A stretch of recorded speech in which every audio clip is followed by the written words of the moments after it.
छपिया थाना क्षेत्र से इस वक्त की एक बड़ी खबर मिल रही है और खबर ये मिल रही है कि गोंडा पुलिस ने छपिया थाना क्षेत्र में 6 दिन पहले ईंट भट्ठा मैनेजर की हुई हत्या का खुलासा कर दिया है।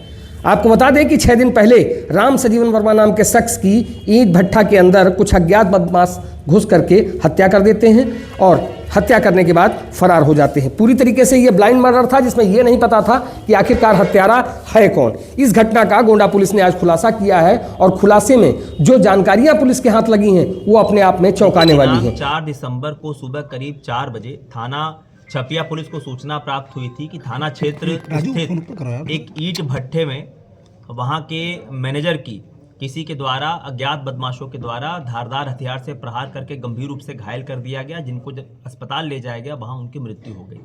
इस घटना के संबंध में थाना छपिया पर हत्या की धाराओं में मुकदमा पंजीकृत कर इसके शीघ्र निवारण हेतु मेरे द्वारा एसओजी सर्विलांस सहित कुल 5 टीमों का गठन अपर पुलिस अधीक्षक पूर्वी एवं सीओ मनकापुर के नेतृत्व में किया गया था, जिनके द्वारा अथक मेहनत एवं प्रयासोपरांत मैनुअल और टेक्निकल साक्ष्यों के आधार पर घटना का सफल अनावरण करते हुए 3 हत्या अभियुक्तों को गिरफ्तार किया गया है, जिनके नाम क्रमशः सचिन, ब्रिजेश और महाजन है, जो ग्राम सिसईपुरवा थाना छपिया क्षेत्र के ही निवासी हैं।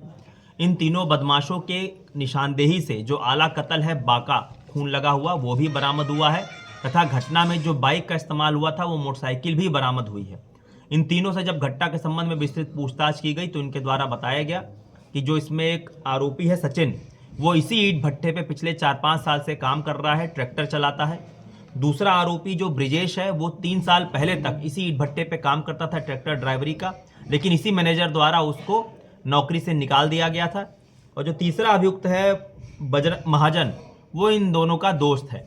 इन दोनों द्वारा बताया गया कि करीब कुछ दिन पहले भट्ठा मालिक द्वारा एक जमीन बेची गई थी और उससे जो रकम प्राप्त हुई थी 11 लाख रुपए, वो इसी मैनेजर के द्वारा वहीं जहाँ पे ये सोता है उसी के पास में एक कमरे में एक अलमारी में रखा गया था, जिसकी जानकारी सचिन को थी।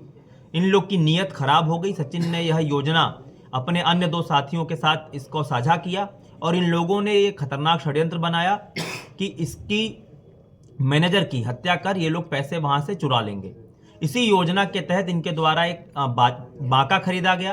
तीनों इकट्ठे हुए मोटरसाइकिल से चोरी छुपे घटना वाली रात को घटनास्थल पर आए और क्योंकि ये पूर्व से परिचित थे भली भांति वहां की भौगोलिक स्थिति और पूरी संरचना से, तो आसानी से इन्होंने लाइट का तार काटा ताकि पूरा अंधेरा हो जाए और मौका पाकर मैनेजर के ऊपर इन्होंने प्रहार कर दिया। लेकिन मैनेजर के मुंह से आवाज निकल गई और ये लोग हड़बड़ा गए और डर के मारे वहां से इसको मरा हुआ समझ के तत्काल भाग गए। इस प्रकार ये तीनों मौके से भाग गए और पुलिस के द्वारा इन तीनों को गिरफ्तार किया गया है और इन तीनों के विरुद्ध वैधानिक कार्रवाई अमल में लाई जा रही है। इस सराहनीय कार्य करने के लिए जो इसमें पुलिस टीम ने ब्लाइंड मर्डर का अनावरण किया है, उनको मेरे द्वारा 10,000 रुपए के नगद पुरस्कार से पुरस्कृत किया जाएगा। क्या इन तीनों पर पहले से भी कोई मुकदमा दर्ज है? इसमें एक जो आरोपी है उसके ऊपर एक मुकदमा दर्ज है पूर्व में किसी लड़की को भगा ले जाने के संबंध में, और बाकी इनके अन्य आपराधिक इतिहास की विस्तृत जानकारी की जा रही है। सर, पैसे की पूरी बरामदगी है? पैसा वहीं सुरक्षित था, पैसे तक ये लोग नहीं पहुंच पाए थे। क्या भी है? नहीं, स्टूडेंट वाली बात संज्ञान में नहीं है।